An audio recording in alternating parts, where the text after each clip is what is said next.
Hello जी। कैसे हैं? उम्मीद करता हूँ अच्छे ही होंगे। तो स्वागत है आप सबको परफेक्ट पुस्तक में। और आज हम जो डिस्कस करने वाले हैं वो सेट नंबर 57 है जीके का। आज ये बहुत ही अल्टीमेट तरीके से बताने वाला हूँ और बहुत ही मज़ेदार क्वेश्चंस लेके आया हूँ आप लोगों के लिए जीके जीएस का। जितनी भी एग्जामिनेशंस होंगे सबके लिए बहुत इंपॉर्टेंट होगा। लास्ट तक बने रहेगा। क्यों इंपॉर्टेंट होगा? आपको पता है कि मैं जो वीडियोज़ लाता हूँ वो रिपीटेड क्वेश्चंस का होता है, जो एग्जामिनेशंस में 3 बार या इससे ज़्यादा पूछा गया होता है ना। तो शॉर्ट लिस्टेड क्वेश्चंस होते हैं। तो देखते हैं पहला नंबर क्वेश्चन क्या है। और टेलीग्राम ग्रुप को आप लोग ज्वाइन जरूर कीजिए, जो कि उसका आईडी दिया गया।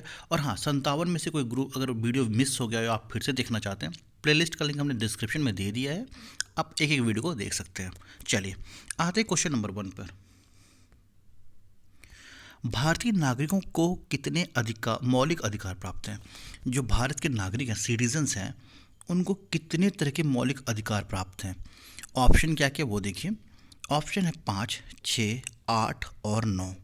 सही जवाब क्या होगा? सही जवाब है 6। देखिए हुआ क्या था एक्चुअल में, समझिएगा इस चीज़ों को। ये क्वेश्चन भी आता है 1978, 1978। इसमें हुआ था संविधान का 44वां संशोधन, जिसको अंग्रेजी में बोलें तो 44th अमेंडमेंट हुआ था। तो इसके पहले जो है ना, टोटल मौलिक अधिकार थे 7, लेकिन अब कितने? 6। यानी एक घट गया, किसी को हटा दिया गया। तो वो कौन सा अधिकार था? वो संपत्ति का अधिकार था, जिसको कि 44वें संशोधन 1978 ईस्वी में जो हुआ था उसमें संपत्ति के अधिकार को हटा दिया गया। तो मौलिक अधिकार की संख्या रह गई 6। बहुत इंपॉर्टेंट क्वेश्चन था। तो उम्मीद करता हूँ आप इसको समझ गए होंगे। मैं हमेशा बोलता हूँ मेरा वीडियो देखिए तो कॉपी पेन को ज़रूर साथ रखिए। मैं ऐसे सब पॉइंट्स बताता हूँ जो कि आपको एग्ज़ाम में कहीं ना कहीं टकराएगा, या हो सकता है कुछ चलते फिरते पूछ दे। आजकल होता है कहीं गए हो तो किसी ने पूछ दिया, अच्छा तैयारी करते हो, बताओ कितने मौलिक अधिकार हैं, है ना। तो आप अच्छे से बता पाओ तो लगे नहीं भाई इसको नॉलेज है। इंटरव्यू में भी पूछ देते हैं लोग, है ना। चलिए अगले क्वेश्चन पे आते हैं। चूहा मारने का विष का रासायनिक नाम क्या है? जो चूहा मारने वाला विष होता है, जो जहर, जो टैबलेट टाइप से दिखता है ना, या फिर केक मिलता है, देखते हो, खाता है अंदर बढ़ता है बाहर जाकर, जहाँ पानी का सोर्स मिलता है वहाँ जाके मर जाता है वो पानी पीते ही। तो चूहा मारने का जो विष होता है उसका रासायनिक नाम क्या है? ऑप्शन देखते हैं क्या क्या है। क्लोरपायरीफॉक्स, जिंक फास्फेट, जिंक फास्फाइड और स्ट्रिक्नेन। सही जवाब क्या होगा? तो ये जो जिंक फास्फाइड है इसी को कहते हैं, जिसकी वजह से जिंक भी है और फास्फोरस भी है, और ये इन दोनों का अकार्बनिक यौगिक है। तो सी इसका राइट आंसर हो गया। बहुत इंपॉर्टेंट क्वेश्चन था। चलिए अगले क्वेश्चन को देखते हैं। सुरक्षा परिषद में अस्थायी सदस्यों की संख्या कितनी है? ये क्वेश्चन मुझे लगता है 10 बार से ज़्यादा आ चुका है, और हम भी, मुझे लग रहा है कि वीडियो में 2-3 बार बता चुके हैं इस क्वेश्चन को, क्योंकि ये टकरा जाता है बार बार। तो सुरक्षा परिषद में जो सदस्य की संख्या है वो टोटल है 15। अब उसके अंदर दो तरह के हैं, एक है अस्थाई, इंग्लिश में लिखते हैं परमानेंट टाइप से, एक लिखते हैं नॉन परमानेंट यानी अस्थाई। जो अस्थाई सदस्यों की संख्या वो है 05 यानी 5 है, और जो अस्थाई हैं उसकी संख्या है 10। बहुत इंपॉर्टेंट पॉइंट ये वाला। तो ये पूछा गया है, इंटरव्यू में भी पूछा गया है कि जो अस्थाई सदस्य हैं सुरक्षा परिषद की, उनके अस्थाई सदस्यों की संख्या कितनी है? तो ये है 10, और अगर अस्थाई की बात की जाए तो 5। जो अस्थाई सदस्य हैं इनको ना वीटो पावर होता है। वीटो पावर क्या होता है?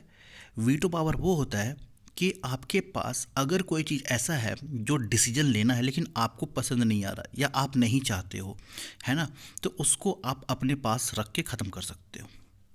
ठीक है, जैसे मान लो आपके पास एक डॉक्यूमेंट आता है, आप चाह रहे हो उस डॉक्यूमेंट पे मुझे साइन नहीं करना, मैं नहीं चाहता हूँ कि आगे बढ़े, तो आप उसको अपने पास होल्ड कर सकते हो। इसे कहते हैं वीटो पावर।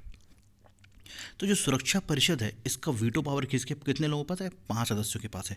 ये क्वेश्चन बहुत इंपॉर्टेंट था, तो ये आ चुका है एग्जाम में कई बार। तो दोस्तों हम लोग जो वीडियो लाते हैं ऐसे वीडियोस होते हैं जिसमें 25 क्वेश्चन का सेट होता है, और एग्जामिनेशन में जो क्वेश्चन 2 बार आते हैं मैं इसको देखता ही नहीं। जो क्वेश्चन मुझे दिख जाता है हाँ 3 बार, अब आप सोचो कैसे फिल्टर मेरा करने का बहुत बढ़िया तरीका है।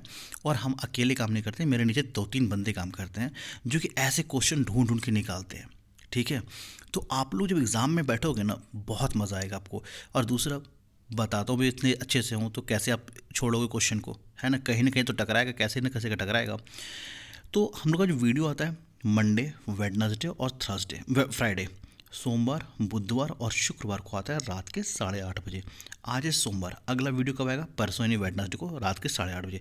अगर ऐसे ही वीडियोस आपको चाहिए तो आप चैनल को सब्सक्राइब कर लेना अगर नहीं किए हो तो, और वीडियो को एक लाइक करना, ये मेरी तरफ से एक रिक्वेस्ट है आप लोगों को। अगर अच्छा लगे पढ़ाने का तरीका तो वीडियो लाइक ज़रूर करना, और यार दोस्तों से शेयर किया करो, बताया करो कि यार देखो एक चैनल ये है जहाँ पे इस टाइप से पढ़ाते हैं, अच्छा लगेगा तो देख लेना, है ना।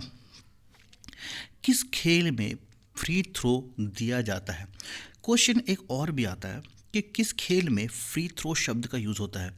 और भी क्वेश्चन आता है मल्टीपल थ्रो, समझ रहे हो, जंप बॉल, ये सारे जो शब्द हैं ना वो बास्केटबॉल से संबंधित हैं। किससे संबंधित? बास्केटबॉल से। मैंने इसलिए जंप बॉल और मल्टीपल थ्रो का नाम लिया क्योंकि ये क्वेश्चन एग्ज़ाम में आ चुका है। ठीक है, तो फ्री थ्रो, मल्टीपल थ्रो और जंप बॉल, और भी शब्द हैं ऐसा नहीं है, लेकिन ये 3 शब्द जो एग्ज़ाम में आ चुका है बास्केटबॉल से रिलेटेड, तो इसका आंसर हो गया डी। आप किस चीज़ की तैयारी करते हो आप कमेंट बॉक्स में ज़रूर बताना। एसएससी है, रेलवे है, पुलिस है, पीसीएस है, आप किस चीज़ की तैयारी करते हो आप कमेंट बॉक्स में बताना। ध्वनि का वेग इसमें से होता है अधिक, मतलब हाईएस्ट की बात कर रहा है, इस्पात, हवा, जल और इनमें से कोई नहीं। देखो ध्वनि का वेग जो होता है ना, ध्वनि का वो ठोस में ज़्यादा होता है, और इसमें ठोस क्या है? इस्पात है। तो ए इसका राइट आंसर हो गया। बहुत इंपॉर्टेंट क्वेश्चन ये वाला वैसे देखा जाए तो, है ना, बहुत अच्छा क्वेश्चन है। और सबसे कम किस में होता है? तो गैस में सबसे कम होता है। ध्वनि का वेग सबसे कम किस में होता है? गैस में होता है। ये क्वेश्चन भी आ चुका है, तो बिल्कुल ध्यान रखना, ठीक है।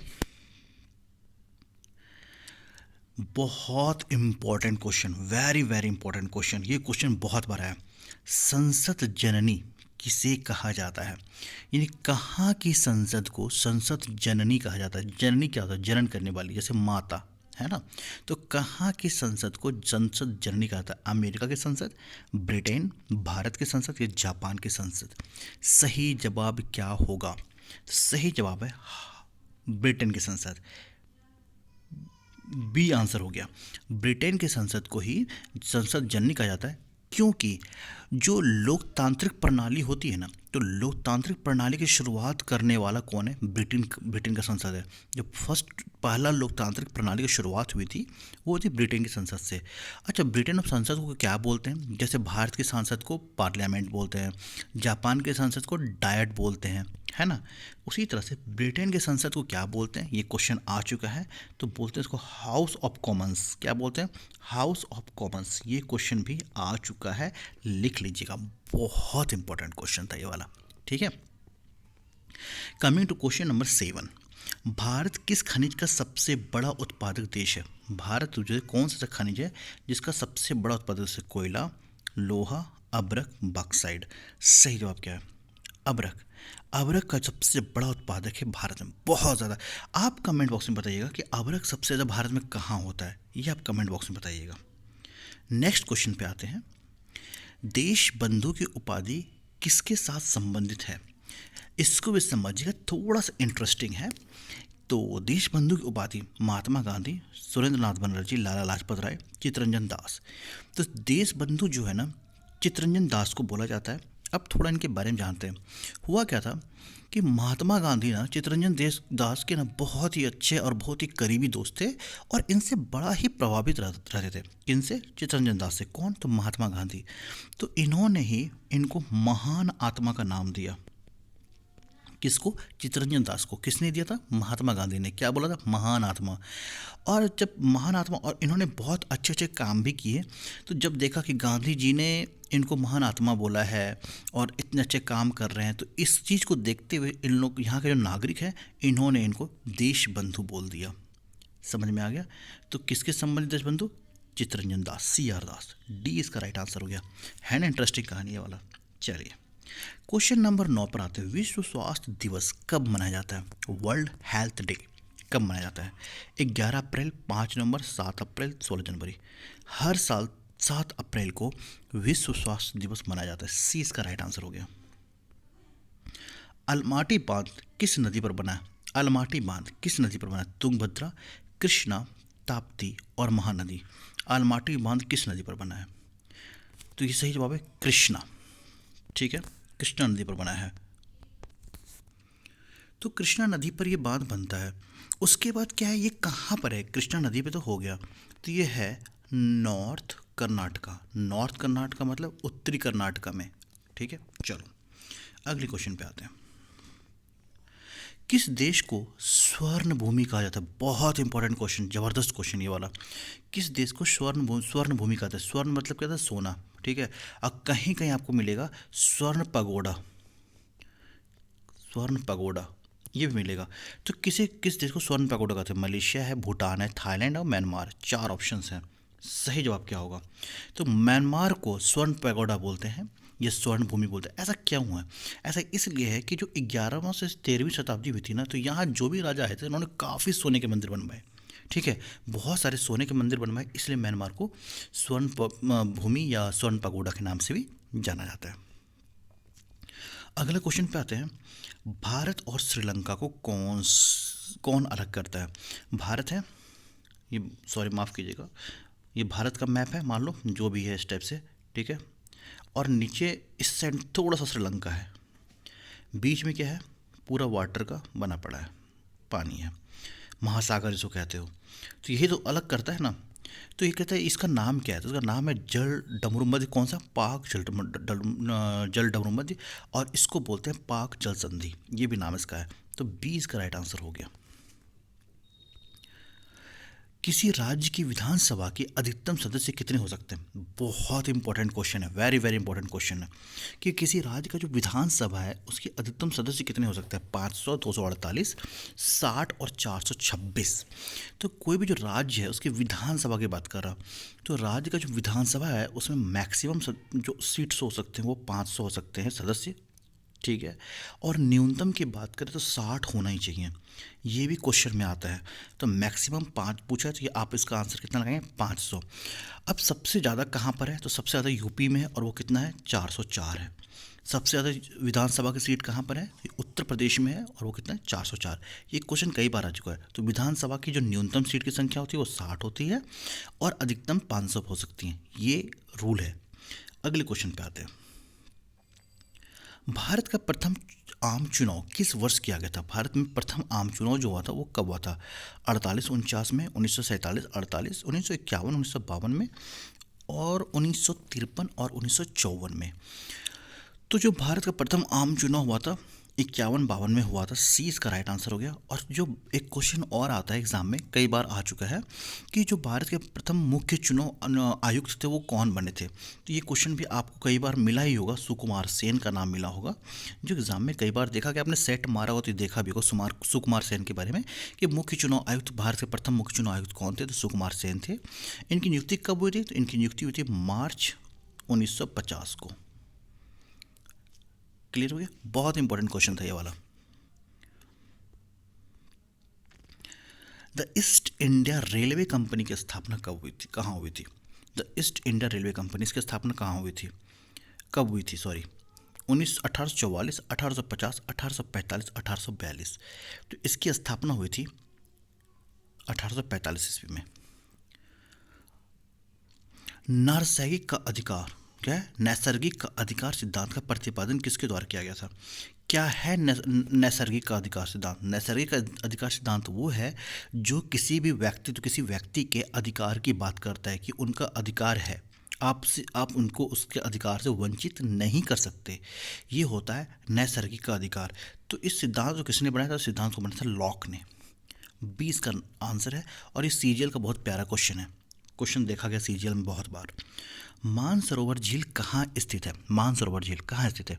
तिब्बत में, भूटान में, नेपाल में, भारत में। तो मानसरोवर झील जो स्थित है वो है तिब्बत में।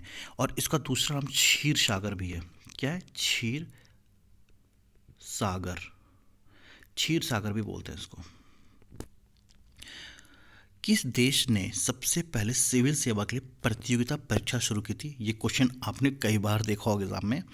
तो कौन सा ऐसा कंट्री जिसने सबसे पहले सिविल सेवा का जो कॉम्पिटिटिव एग्जामिनेशन है ना, जैसे इंडिया में UPSC, union public service commission है, तो उसी तरह से कौन सा ऐसा कंट्री जिसने सबसे पहले सिविल सेवा का प्रतियोगिता परीक्षा स्टार्ट किया? सिविल सेवा नहीं, सिविल सेवा प्रतियोगिता परीक्षा। ठीक है, तो ये नाम आता है ब्रिटेन का, जो कि 1854 ईस्वी में लंदन आ गया यहाँ पे। ठीक है, डी इसका आंसर हो गया, जो कि 1854 ईस्वी में किया। और आपको पता है एक क्वेश्चन और एग्जाम में आ चुका है कई बार कि कौन से ऐसे भारतीय हैं जो सबसे प्रथम भारतीय बने इस सिविल सेवा परीक्षा पास करने वाले। तो 1863 ईस्वी में बने थे सुरेंद्र नाथ टैगोर। कौन बने थे? सुरेंद्र नाथ टैगोर। कब बने थे? 1863 ईस्वी में, पहले भारतीय सिविल सर्विस परीक्षा को पास करके आईएएस बनने वाले। ये कहाँ के थे पता है? ये कोलकाता के थे। भारतीय राष्ट्रीय कांग्रेस की पहली बैठक किस शहर में हुई थी? ओके, तो ये दिन है 28 दिसंबर 1885 को, जब ए.ओ. ह्यूम की अध्यक्षता में मुंबई में पहली बैठक हुई, जिसका नाम पुराना नाम बम्बई हुआ करता था। और इसी दिन कांग्रेस का स्थापना भी हुआ था, INC, Indian National Congress. Gandhi ji को सबसे पहले राष्ट्रपिता किसने कहा था? जवाहरलाल नेहरू, सुभाष चंद्र बोस, भीमराव अम्बेडकर और लाल बहादुर शास्त्री। सही जवाब देगा सुभाष चंद्र बोस को। इन्होंने ही राष्ट्रपिता, नेशनल फादर के नाम से सबसे पहले बुलाया था जिनको, महात्मा गांधी जी को। अगले क्वेश्चन पे आते हैं। भारतीय मरुस्थल की एक महत्वपूर्ण नदी है। भारत का जो मरुस्थल है उसकी एक महत्वपूर्ण नदी है। मरुस्थल कहाँ पर है? तो राजस्थान में है। तो उसकी महत्वपूर्ण नदी कौन सी? कृष्णा, नर्मदा, ताप्ती और लूनी। तो ये जो लूनी नदी है ये भारतीय मरुस्थल की सबसे महत्वपूर्ण नदी है। और ये अजमेर के दक्षिण से निकलती है और कच्छ की खाड़ी में गिरती है। कच्छ की खाड़ी कहाँ पे? गुजरात साइड है ना। तो अजमेर की दक्षिण से निकलती है और कच्छ की खाड़ी में गिरती है, और इस नदी का नाम है लूनी। डी इसका राइट आंसर हो गया। अगले क्वेश्चन पे आते हैं। हाउस ऑफ द पीपल्स को लोकसभा का नाम किस वर्ष दिया गया? बहुत अच्छा क्वेश्चन है। हाउस ऑफ द पीपल्स, इसको लोकसभा का नाम कब दिया गया? देखो, अनुच्छेद 79 की बात करते हैं हम। तो हमने क्या बोला? देखो, हमारा जब भी वीडियो देखा करो कॉपी पेन। अभी हमारे किसी एक यूज़र ने, व्यूअर ने, माफ़ कीजिएगा, एक कमेंट किया था कि इतना पकाओगे तो कौन वीडियो देखेगा। मैं आप लोग से कमेंट में लेना चाहता हूँ, ठीक है? आप लोग ज़रूर कमेंट करना कि आप लोग को जो वीडियो देखते हो इतना लाइक करते हो, है ना, इतना कमेंट करते हो, नाइस लिखते हो, वेरी गुड लिखते हो, ठीक है? छोटे कमेंट ही आते हैं, 4 कमेंट आते हैं, 5 कमेंट आते हैं, नहीं भी आते, 10 कमेंट भी आते हैं, ठीक है? लाइक भी आते हैं। मैं आप लोग से पूछता हूँ, क्या आप लोग सच में ऐसा लगता है कि बेवजह के टॉपिक्स में ऐड करता हूँ? मुझे जहाँ तक लगता है मैं सिर्फ वही पॉइंट्स ऐड करने की कोशिश करता हूँ ताकि आपको ना फिर अगले क्वेश्चन के लिए भटकने की जरूरत ना पड़े। स्ट्रेट फॉरवर्ड नहीं पढ़ो, चीज़ों को थोड़ा रिलेट करके पढ़ो ना, तो आपके लिए भी आसान रहेगा। और 10 तरह से चीज़ें सोचोगे ना तो कन्फ्यूज़ हो जाओगे, आंसर हो जाएगा गलत। इसलिए सिर्फ स्मार्ट स्टडी करनी है, हार्ड स्टडी नहीं करनी है, रटन नहीं पढ़ना है, पॉइंट टू पॉइंट सिर्फ पॉइंट नहीं रटने हैं, कब हुआ, कैसे हुआ और क्या इंपॉर्टेंट चीज़ है ये जानना जरूरी होता है ना, तभी एग्ज़ाम क्रैक होगा, ऐसे नहीं होता, ठीक है? तो आप कमेंट बॉक्स में ज़रूर बताना कि आपको कैसा लगता है वीडियो, आपको पढ़ाने का तरीका मेरा कैसा लगता है। अच्छा लगता है तो गुड लिखिएगा, बहुत अच्छा लगे तो वेरी गुड लिखिएगा, और अगर कुछ दिक्कत आया हो तो आप लिखिएगा पुअर, और क्या कमी थी आप ज़रूर बताइएगा। हाँ, और किसी ने बोला था, मैं ध्यान नहीं दे पा रहा हूँ, कि मेरी वॉइस थोड़ी सी कम आती है, तो मैं कोशिश कर रहा हूँ, ठीक है? बहुत जल्द मैं एक अच्छा सा माइक भी ले लूँगा, तो आप लोगों को मेरा वॉइस वाला जो शिकायत है वो ख़त्म हो जाएगा। और इतना फीडबैक के लिए मैं आप लोगों का तहे दिल से थैंक यू, शुक्रिया करता हूँ, ठीक है? और कोशिश करूँगा मैं अच्छे से अच्छे तरीके से और कंटेंट लाने का। चलो अब आते हैं क्वेश्चन पे। हाउस ऑफ द पीपल को लोकसभा का नाम किस वर्ष दिया गया? तो हम बात करते हैं अनुच्छेद 79 की, ठीक है, जिसके तहत संघ जो है उसके संसद के 3 नाम हुए। समझिएगा, बड़ा इंपॉर्टेंट क्वेश्चन है, ठीक है? तो जो इसका लोकसभा की बात की इसलिए मैं इसको लेके आया हूँ। तो इसके अंदर संघ का 3 नाम दिया गया। क्या क्या दिया गया? पहला नाम दिया गया राष्ट्रपति। संघ का 3 नाम है, पहला नाम हुआ राष्ट्रपति, दूसरा नाम हुआ राज्यसभा या उच्च सदन, उच्च सदन, और तीसरा नाम बना लोकसभा या फिर निम्न सदन। एक ही चीज़ है, निम्न सदन। तो अनुच्छेद 79 के तहत क्या हुआ कि जो संघ है उसके 3 नाम बने, राष्ट्रपति, राज्यसभा जिसको उच्च सदन बोलते हैं, लोकसभा यानी जिसको निम्न सदन बोलते हैं। अब ये कब हुआ था? तो ये हुआ था 1954 में। सी इसका राइट आंसर हो गया। तो हाउस ऑफ द पीपल जो है, जो संघ इसी को बोलते थे, हाउस ऑफ द पीपल को, इसको लोकसभा का नाम किस वर्ष दिया गया?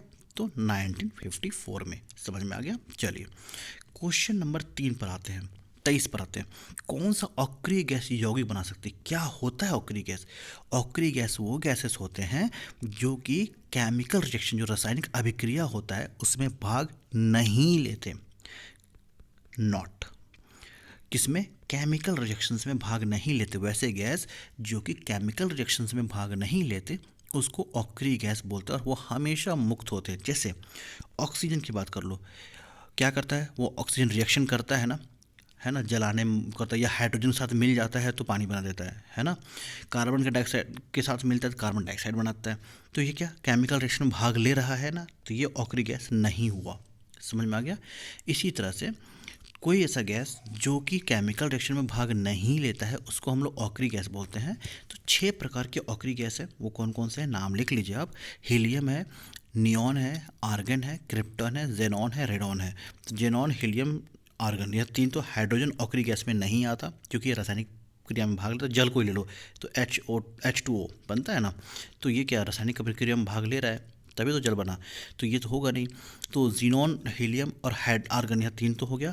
नियॉन है, क्रिप्टॉन है, रेडॉन है। नियॉन है, क्रिप्टॉन है और रेडॉन है। ये 3 और ऑक्री गैस हैं जो कि 6 हो गए। अब ये क्या है? ये केमिकल रिएक्शंस में भाग नहीं लेते और ये हमेशा मुक्त होते हैं। अब आते हैं क्वेश्चन पे कि कौन सी ऑक्री गैस यौगिक बना सकती है, तो इसका सही जवाब है जीनॉन। ए इसका राइट आंसर हो गया। अगले क्वेश्चन पे आते हैं, सर्वसत्ता संपन्न संसद की अवधारणा किस देश की देन है? सर्वसत्ता संपन्न, ठीक है, ये संसद की अवधारणा किस देश से ली है? जर्मनी, इंग्लैंड और फ्रांस। ये बहुत इंपॉर्टेंट है, संप्रभुता की बात की गई एक्चुअली में, तो ये इंग्लैंड की बात है। बी इसका राइट आंसर हो गया। और आज के वीडियो का आखिरी क्वेश्चन पे आते हैं। आखिरी क्वेश्चन क्या है? अमृतसर शहर की नींव किस सिख गुरु ने डाली थी? बहुत इंपॉर्टेंट क्वेश्चन है कि अमृतसर जो शहर है उसकी नींव किस सिख गुरु ने डाली थी? रामदास, गुरु अमरदास, गुरु गोविंद, हरगोविंद और गुरु अंगद देव। सही जवाब है गुरु रामदास। रामदास गुरु ने ही अमृतसर शहर की नींव डाली थी। और यही था आज का आखिरी क्वेश्चन। आप कमेंट बॉक्स में ज़रूर बताइएगा आज का वीडियो आपको कैसा लगा। अच्छा लगा तो लाइक ज़रूर कीजिएगा, कमेंट बॉक्स में ज़रूर बताइएगा वेरी गुड जो भी आपका फीडबैक है। चैनल पे नए हो तो सब्सक्राइब कर लेना। हम ऐसे वीडियोस को लेकर मंडे, वेडनेसडे और फ्राइडे, सोम, बुध और शुक्रवार को आते हैं रात के 8:30 बजे। और आपके पूरी जो तैयारी है उसको ध्यान में रख के वीडियो बना सकते हैं। चाहते तो हम डेली वीडियो ला सकते थे, लेकिन एक दिन हमें पूरा क्वेश्चन को सर्च करने में लगता है, 1.5 दिन भी लग जाते हैं, ठीक है। तो मुझे मेहनत करनी पड़ती है। दिन का 10 क्वेश्चन 12 क्वेश्चन नहीं निकाल पाता हूँ, इससे ज़्यादा नहीं निकाल पाता हूँ, इसलिए हम 2 दिन का गैप रख दिए, ठीक है। तो मेरी कोशिश है आप लोग तक बढ़िया से बढ़िया कंटेंट पहुंचाऊं।